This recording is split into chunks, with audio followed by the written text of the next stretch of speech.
All right, everyone. Thanks for joining us tonight for our Poetry Slam and T-shirt exchange. Um, this is an event that was very popular and a part of the AHEC Student Conference, which is the American Indian Higher Education Consortium, which is our association of tribal colleges. And this is our second year, unfortunately, not having the AHEC Student Conference.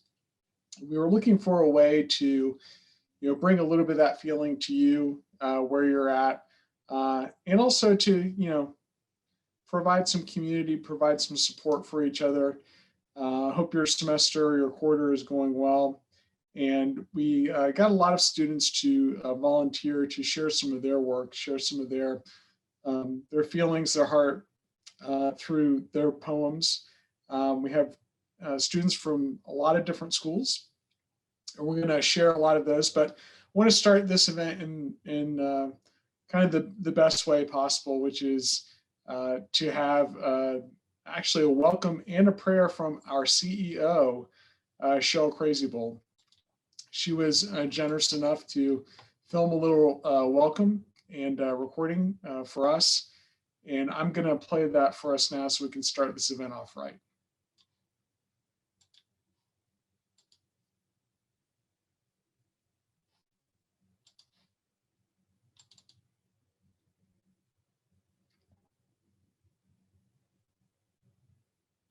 Greetings, students and College Fund team members. I'm Micheryl Crazybold, president of the College Fund.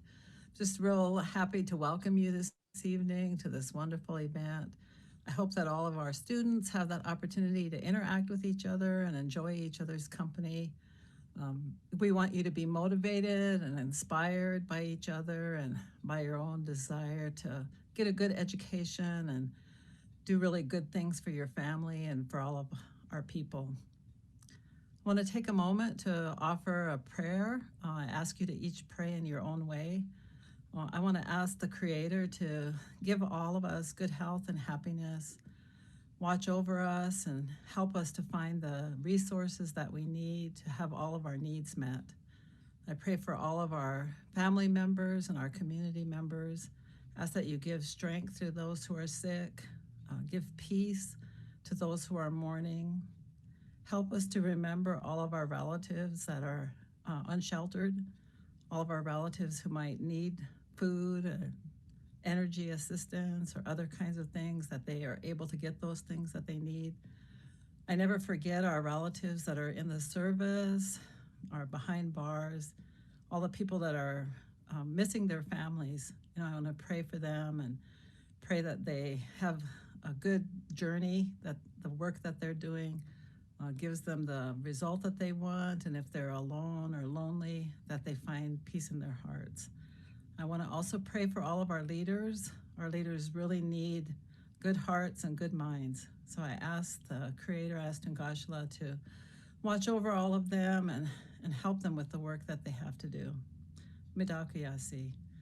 Have a great evening. We love you. We offer our prayers and our best wishes for everything that you do. Thank you for that, Cheryl. And we're gonna start with our poems tonight with our students. We have a few other poets that'll also wrap up our session too, but I want to start with all of our poems. And it's important for us to support each other as we're presenting these very personal pieces. So get into the chat, offer some support, introduce yourselves, say where you're from, what you're up to. And after we finish with both the student and the other poets, we're going to actually have a very special announcement for something from the College Fund. So, and I'm not just talking about the t-shirts. I do want to say we have a large number of t-shirts that we're going to be giving out. We have 100. A lot of those are from our different schools. We've had Dene College, Oglala, Lakota, SIPI, a number of different schools that have donated shirts. So you may be receiving a shirt from a school completely on the other side of the country from where you are. We also have our Think Indian shirts, and our Stephen Paul Judge shirts. We have some of these as well too. So be sure that when you get to the end, that you fill out our little survey, and you can put your address and information in there, and you'll have a shirt of your own. We'll be mailing those out next week. So just think of that as a gift from another student that's coming to you from a different part of the country that supports you in what you're doing. So let's get started. Our very first poet that we have is Joe Ross. He is from Arizona University, and this is actually a recording of him reading his poem according to Ethnologue.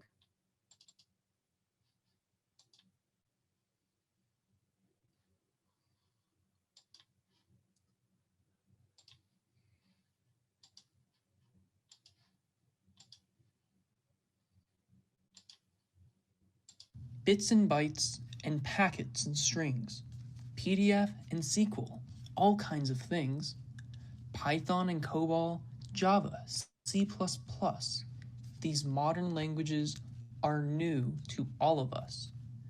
We scroll, we stream, we like, we scroll again, but secretly behind the screen, our cultures do drain.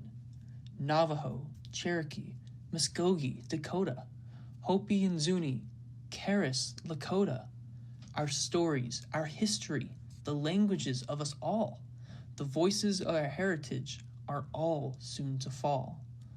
Our languages are in danger of leaving this earth. We must save what we have and stop this future dearth.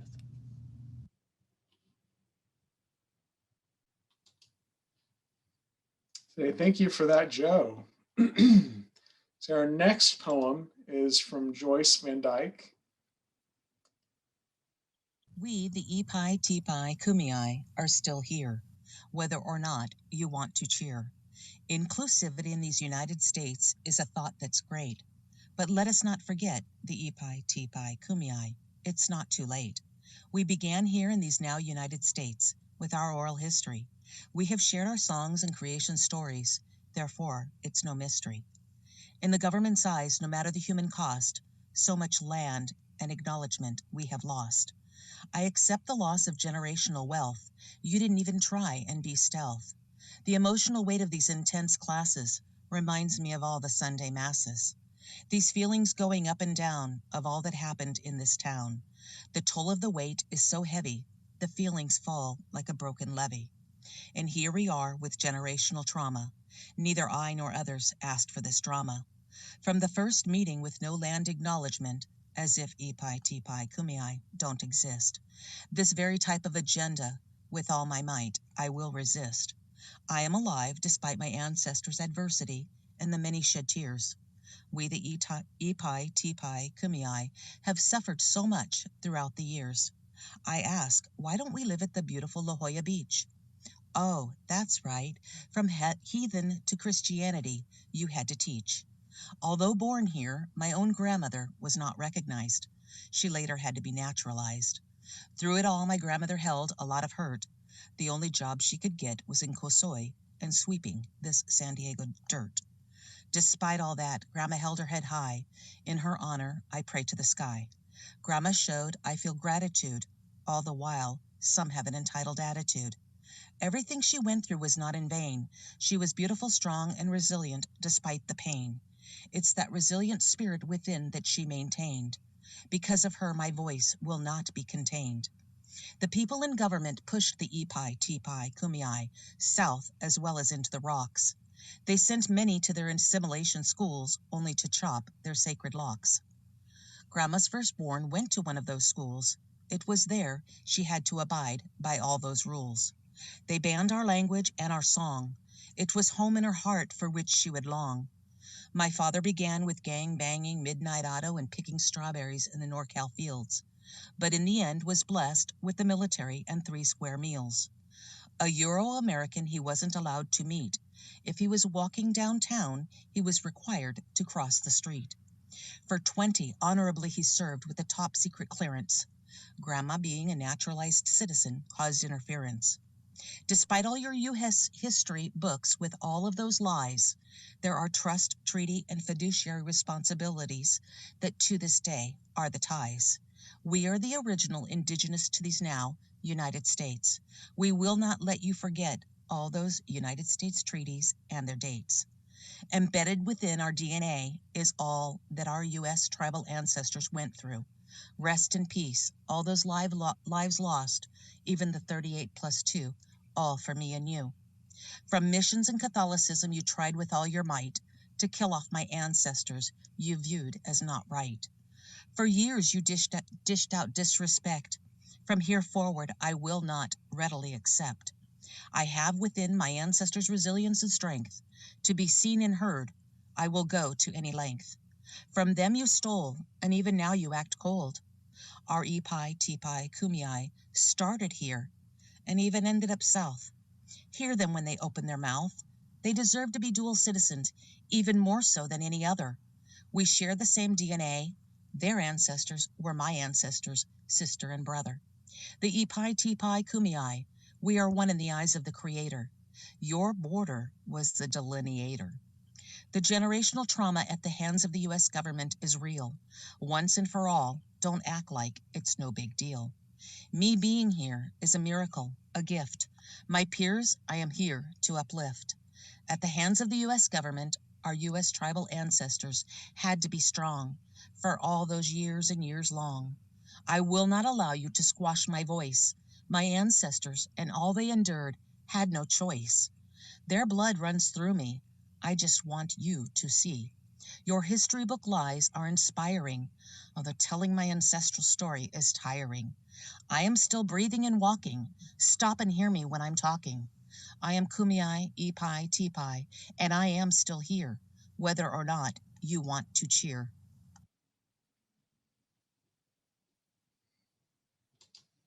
That was a really powerful poem from Joyce. Of course, she was talking about her experience with California tribes, but a lot of those things I'm sure sounded familiar to many of you. So give her and Joe props for the performances that they shared with us. Our next poem is from Kalynn, Redenti.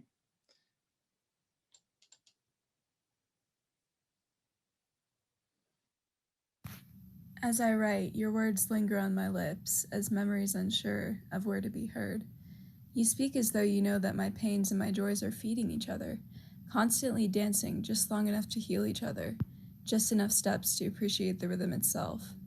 What wouldn't I do to hold your love up for the world to see? I vision peace in music, in swift, beautifully eloquent understandings. Under the stars, we moved and swayed our hearts into what tomorrow will call a new day. And so we began to sing. That was a nice piece from Kalynn, very, very uplifting. This next piece is from Micheryl Miller, and it's about her father.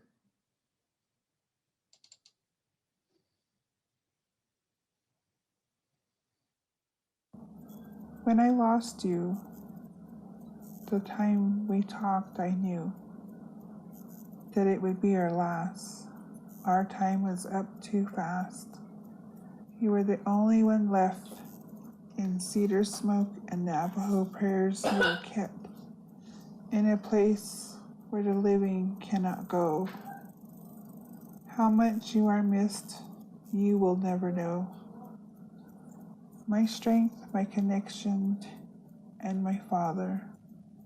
Our elder, our leader, our armor. Many memories, many things remind me of you. When I put cedar in the fire, the sweet smell and the crackle is where I'll see you. In the sun's morning dew, a golden eagle soaring high. When I think of you, when I think that I lost you, all of these things remind me of you. I am grateful, I am blessed with the time we had. A father and daughter bond so tight. It just doesn't feel right. to smile and laugh without missing you. I will get through, for you taught me how to be strong. Forevermore, I will keep you in my heart where you belong. COVID took you from me, but it can never keep you because you are free.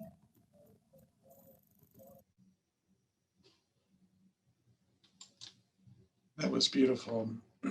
Some really lovely imagery there. Our next poem is by Tay San Nguyen, Little Whiteman, and it is called Breathe.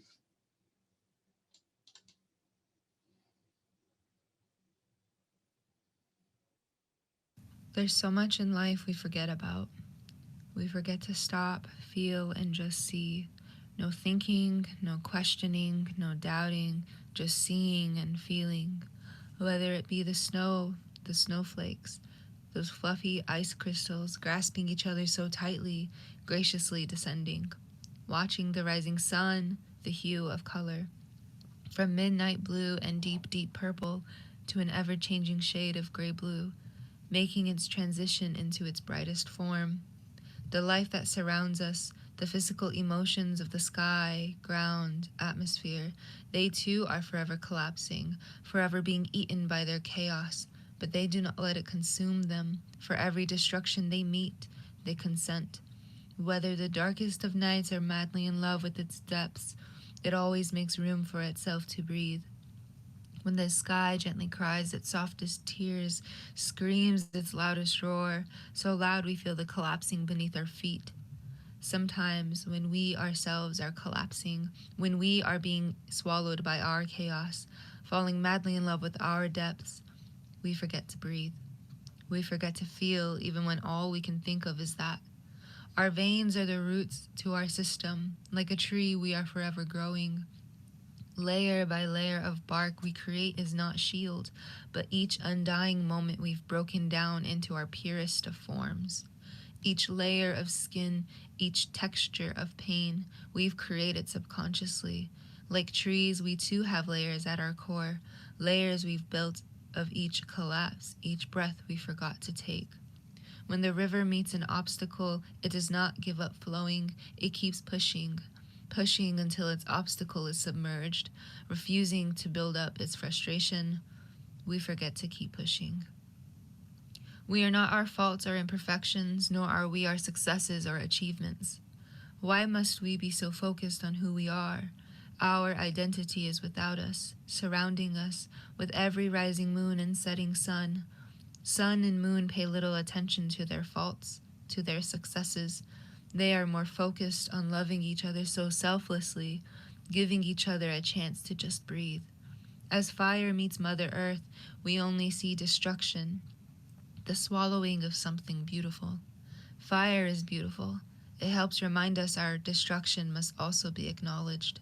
Mother Earth is left black, charcoal of the past, yet she never lets it define her. Always growing greener, learning from what the pain taught her. As the sky awakens from its amnesia of silent breakage, they remind us to also awaken from our amnesia of drowsing wonders, the amnesia of temporary death. We forget to breathe, to feel and only see. Thankfully, the intensity of steady change, the nature of our world helps do its best to remind us to do just that. Breathe. That was really nice. We have Rachel up next, kind of sharing some of her history and experience. And then there'll be one more student poem that I've been asked to read because the student was not able to record their reading of it. So let's listen to Rachel's, which is called No Canadians.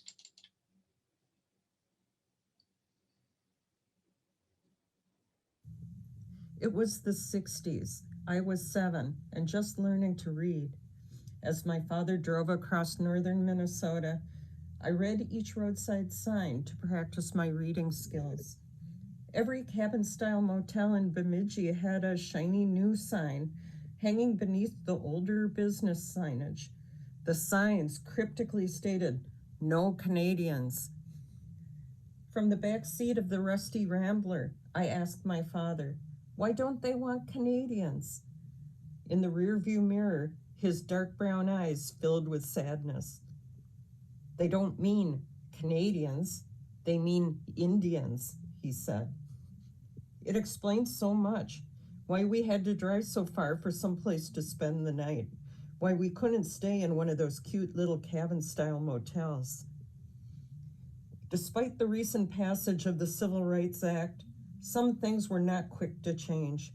Overt expressions of racism transmuted into terse, dog whistle language. It was as if someone slapped me hard. Like when I'd come home speaking Granny's long, beautiful words, and my parents screamed, "We don't speak that language in this house."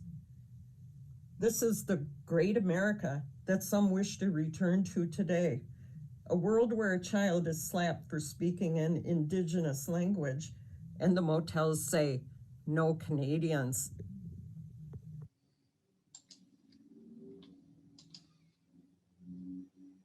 I want to thank Rachel for that.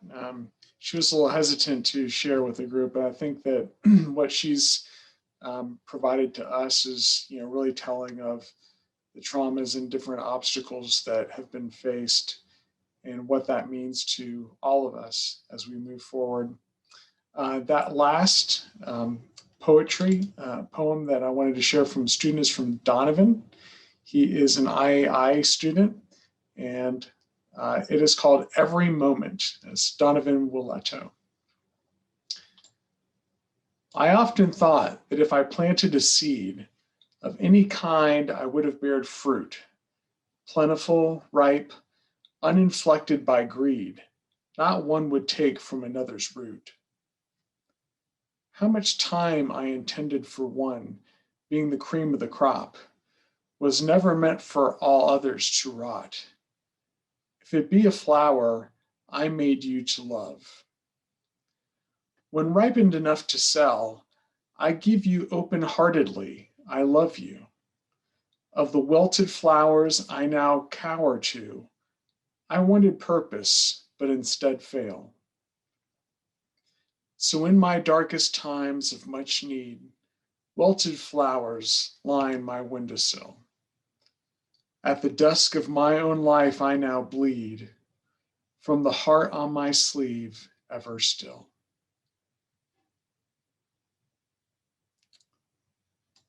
Thank you, Donovan, for sharing that with us as well, too. I have a couple of other poets that we've featured in some of our other events that I wanted to share because they've been very well received by students that we've had attend these events in the past. So, the first person that I want to share with you was Tanea Winder, who is she's worked with a lot of Native students through higher education, but also has an entertainment company.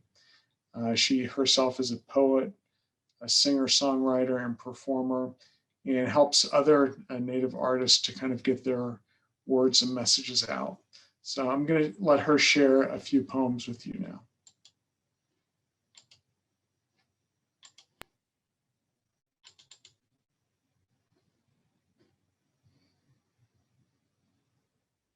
Hi everyone, my name is Tanea Winder. I'm Duckwater Shoshone, Pyramid Lake Paiute, Southern Ute, Dene, and Black, and I'll be sharing some poems with you. Learning to say I love you. My favorite conversations are with my grandmother while she teaches me words in Indian as she says, I ask, how do you say, where did you go? And where are you going? Questions that layer my tongue in ash, reminding me of fire, the taste. Each time I speak, the slow burn of every loss I have witnessed cracks my lips. Go and going axe singed into my bones, so I ask, teach me, I'm coming with you. So it sits rock heavy in my mouth, because my tongue is at war with history. Boarding school, kill the Indian, save the man, acts of colonization, strain pronunciation. When I want to say, take me with you, it dissolves. before I can stomach the sweetness of language, hours. I'm losing. I am lost, lodged somewhere in my throat between decades of broken syllables. Teach me how to reach the ones who are born already running. Teach me how to talk to the ones who need it most. Dear universe, gift me words that linger softly like dusk. There must be a phrase to contain wherever you go, whether or not you know where you've been or where you are going. This next poem I'm going to read is called The Milky Way Escapes My Mouth. Whenever two lips begin to form your name, I cough stars lodged deep within my lungs. They rush from tongue weighted in dust, words I didn't ask, where are you going? Or notice the blank spaces in your breathing as you slept. They say the more massive the star, the shorter the lifespan. They have greater pressure on their cores.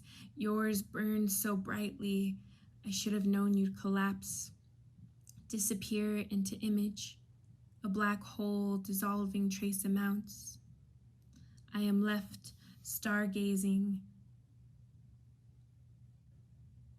I am left stargazing 5 times a day for years, catalog phrases, chart each word, label every facial expression.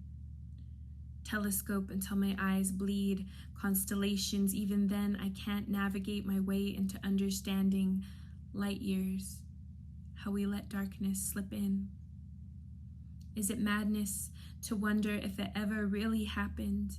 You, a shadow never leaving until I inserted continents between us. I lost you in the crevice between night and day. You died while I was sleeping, dreaming of a galaxy far, far away, where love eclipses. A rising tide of longing fills my body, bones, the ribs, sheltering the cave within me, echoing. Each night, I open mouth sky wide to swallow stars and sing. To the moon, a story about the light of 2 people who continue to cross and uncross in their falling, no matter how unstable in orbit. This last poem I'll share is called When the Stars Fall from the Sky. Say we begin in surrender, spiraling through loss, still sleeping in our bones. I once heard a creation story about coyote falling from the blanket of the sky, unable to keep pace, keep time. Why did we grow up learning to wish on anything that falls? Say it is possible to invite our demons to dinner, ask if they prefer to pray before or after. We eat, we feast, pull up a seat next to our wounds, listen to them fight over who came first. As if a rupture chooses how it wants to break, as if a scar decides how it wants to come undone.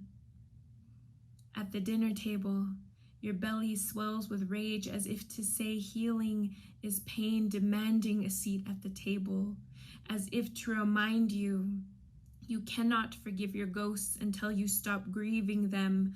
Tell me it's possible to drink in constellations, savoring each star east to west. Tell me when the stars fall from the sky, we'll still be able to find our way back home.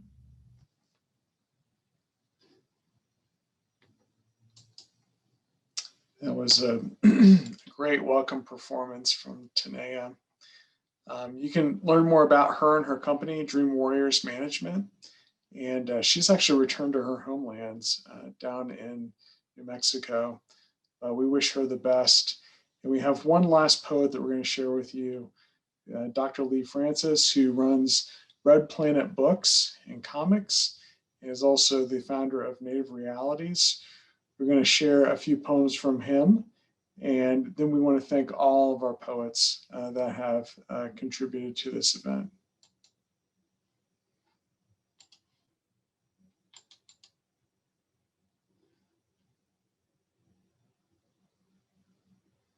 And so I hope some of these poems, I got 3 poems to give you a little bit of inspiration.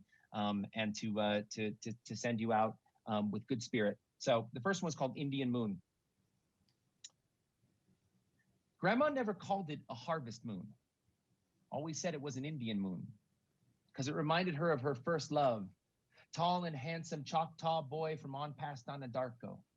Said he was going to be a pilot and someday he was going to fly to the moon in a big old rocket ship.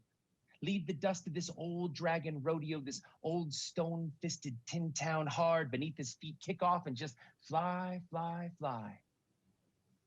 See, Grandma knew of the moon. Had been there in the dreams of her people, hitched a ride on the back of Old Coyote one night when he was out dancing and making trouble. She said there wasn't much there, except a lot of cold gray rocks and a pretty nice view of the stars, but there weren't no one there to talk to. Didn't matter, because that Choctaw boy had big plans, knew where he was headed, the first Indian in space, space, space, space. Something his people could be proud of. Something more than an old ranch hand hauling hay in a rusted wagon. He was going to be a hero, a space hero, and he would take her with him. Wouldn't be no empty moon if they were there together. Said they'd build a little house from space rock and star mortar, and each morning they'd drink space coffee, waving to the people far, far below. And Grandma loved him for that. Loved him for all his moonshines, his rocket ship dreams, his broken promises, his wilted bouquets, his mean drinking, his tender apologies, his tired old smile. Grandma called him her moon boy. Always said they would go together, watched him take his rocket fuel to that old rusted wagon and take off into the night, a trail of fire against the dark blue, and he never came back. So for Grandma, it's an Indian moon, red and beautiful, lost in the night sky. So my next poem is about my kiddo. I read a lot of poems about my son and my family, as a lot of us do. So this is a poem for him. It's called "I Will Teach My Son a Story of Growing." I will teach my son a story of growing. Place his hands in the dirt while I speak slowly of his ancestors and their ancient tellings of all things green and golden. His fingers will stretch in the rich soil, and his story will grow deep, intertwined with his great-grandmother who spent her days giving willing words to each seed and fold, each leaf and bend. Her heartbeat of lessons and laughter, the bloodline of her ancient family, 3 mothers, 3 sisters, 3 daughters, unfolding themselves year after year, a tangle of syllables reaching to the sky. I will teach my son a story of singing, to lift his voice to the horizon, paint his song on canyon walls in brilliant episodes of birth and rebirth. His notes echo in patterns of 3s, tetrads of harmony, cycling back on themselves, an infinite invention of thought and thoughtfulness, body and embodiment, spirit and the melody of the first green stalk rising above the still cold earth, a joyous symphony of voice and voice and voice, 3 songs woven in the early morning mist. I will teach my son a story of praying, to offer his arms and legs, head, neck, and ribs as a remembrance of all the songs and stories, vows and blessings buried in the earth for him. His prayers like the slow river from his lips, always mindful that to live in the desert means to always be thinking of water.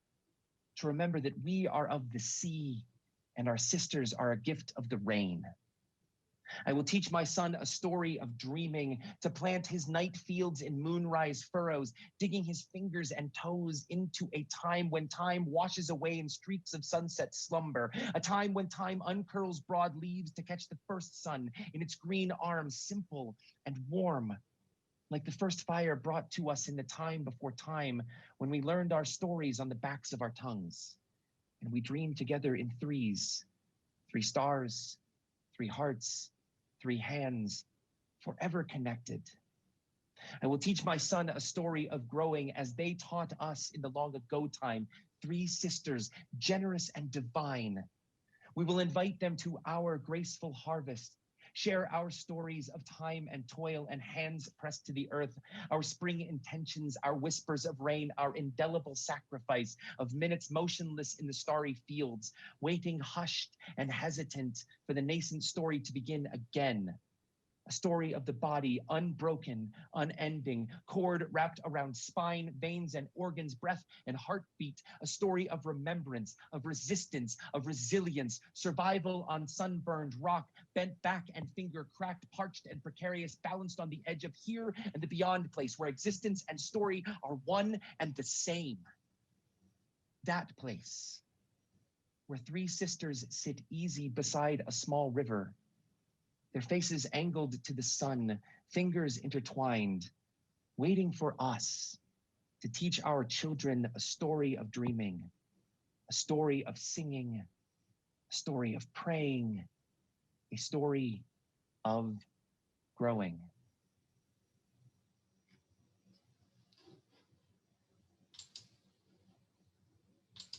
That was great.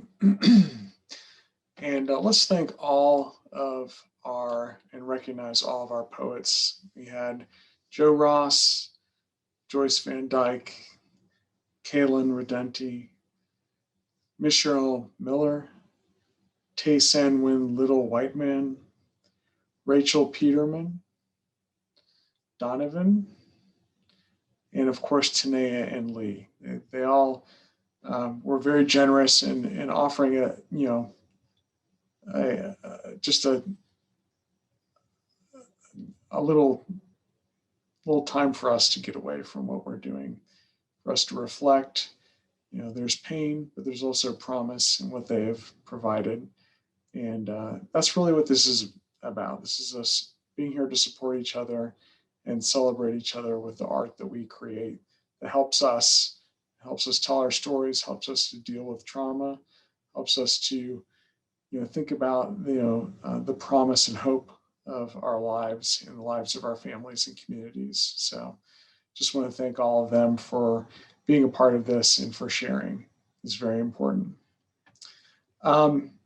Lastly, we finished our poetry portion. I mentioned we would have an important announcement, and we have a very important announcement. We have picked our Tribal College blanket competition winners for the College Fund. We have a contest that we started at the end of last year with Pendleton. It's our second year of the contest, and we have selected our winners. So we are going to share those with you. You'll be the very first people to meet them and learn about what they've done on this event tonight. So let me share some of that with you right now.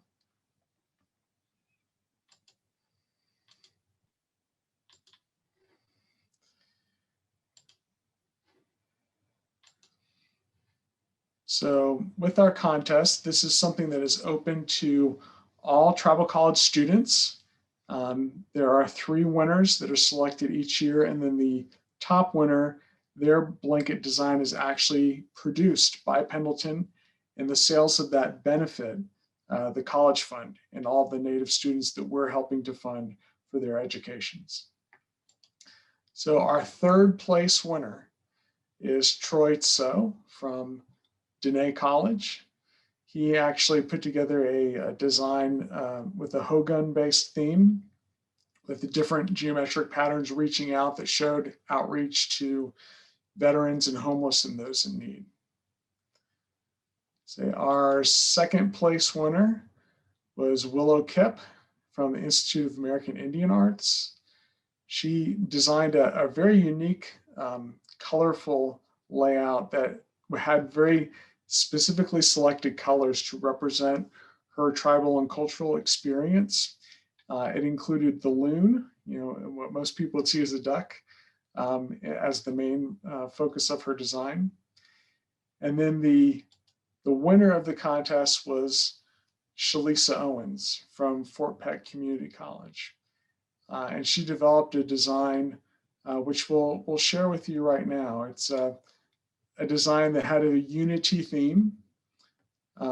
These images at either end of the blanket are meant to represent all the different houses of the community. These little dots are meant to mean the people coming together.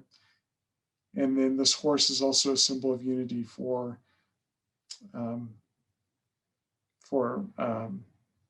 of us. So we're really excited about producing her design. It'll probably be in about a year that you'll be able to purchase this from Pendleton. Our design from last year's winner, Deshauna Anderson, will be available on April 1st. You can purchase that, Courage to Bloom. It has a missing and murdered Indigenous persons theme to it. And you can learn more about that on the Pendleton site or on the College Fund site. So we're really excited to choose these excellent students. We're hoping to even expand the competition more in the following year. But we want to thank them for their submissions and for sharing, again, their art, just like as we're doing tonight. So this is the wrap up of our event. I want to thank everybody for attending. We'd like for you to fill out this survey. Just go to this Survey Monkey link that's right here. I will also post that into the chat so that you can go directly into that link. Let me stop sharing so I can post that in there real quick. We'd like to know what you thought of this event and what we've provided. And also, any of you who fill that out will be sent a t-shirt. Like I mentioned, we had schools from around the country that donated shirts, and you can get one of those just by filling out that survey. So I've just put the link in there. You can just click on that live right now, or go to it at a later time if you want to copy and paste it. We'll also have a recording of this session. If you want to share any of these poems, if any of them have uplifted you, if they have been important to you, share them with others. Share the recording with others. We'll be sending this out next week to all of you who have registered and attended. And we greatly appreciate all of your attendance. And someone asked if I show the link one more time. It is in the chat. I'll post that in there one more time. And then I will also bring up the screen there to kind of show you.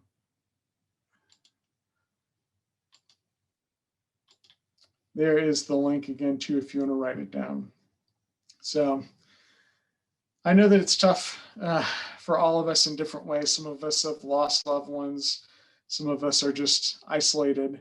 And this event was meant to help us to provide an opportunity for us to come together, for us to share our voices, our feelings, our art, and to have a special space where we can find community and continue to dream about when we'll be together again, especially at special events like student conferences and classrooms and all the different things. So again, thank you for attending tonight. I hope we'll see all of you in the next year, and have a good evening. Take care.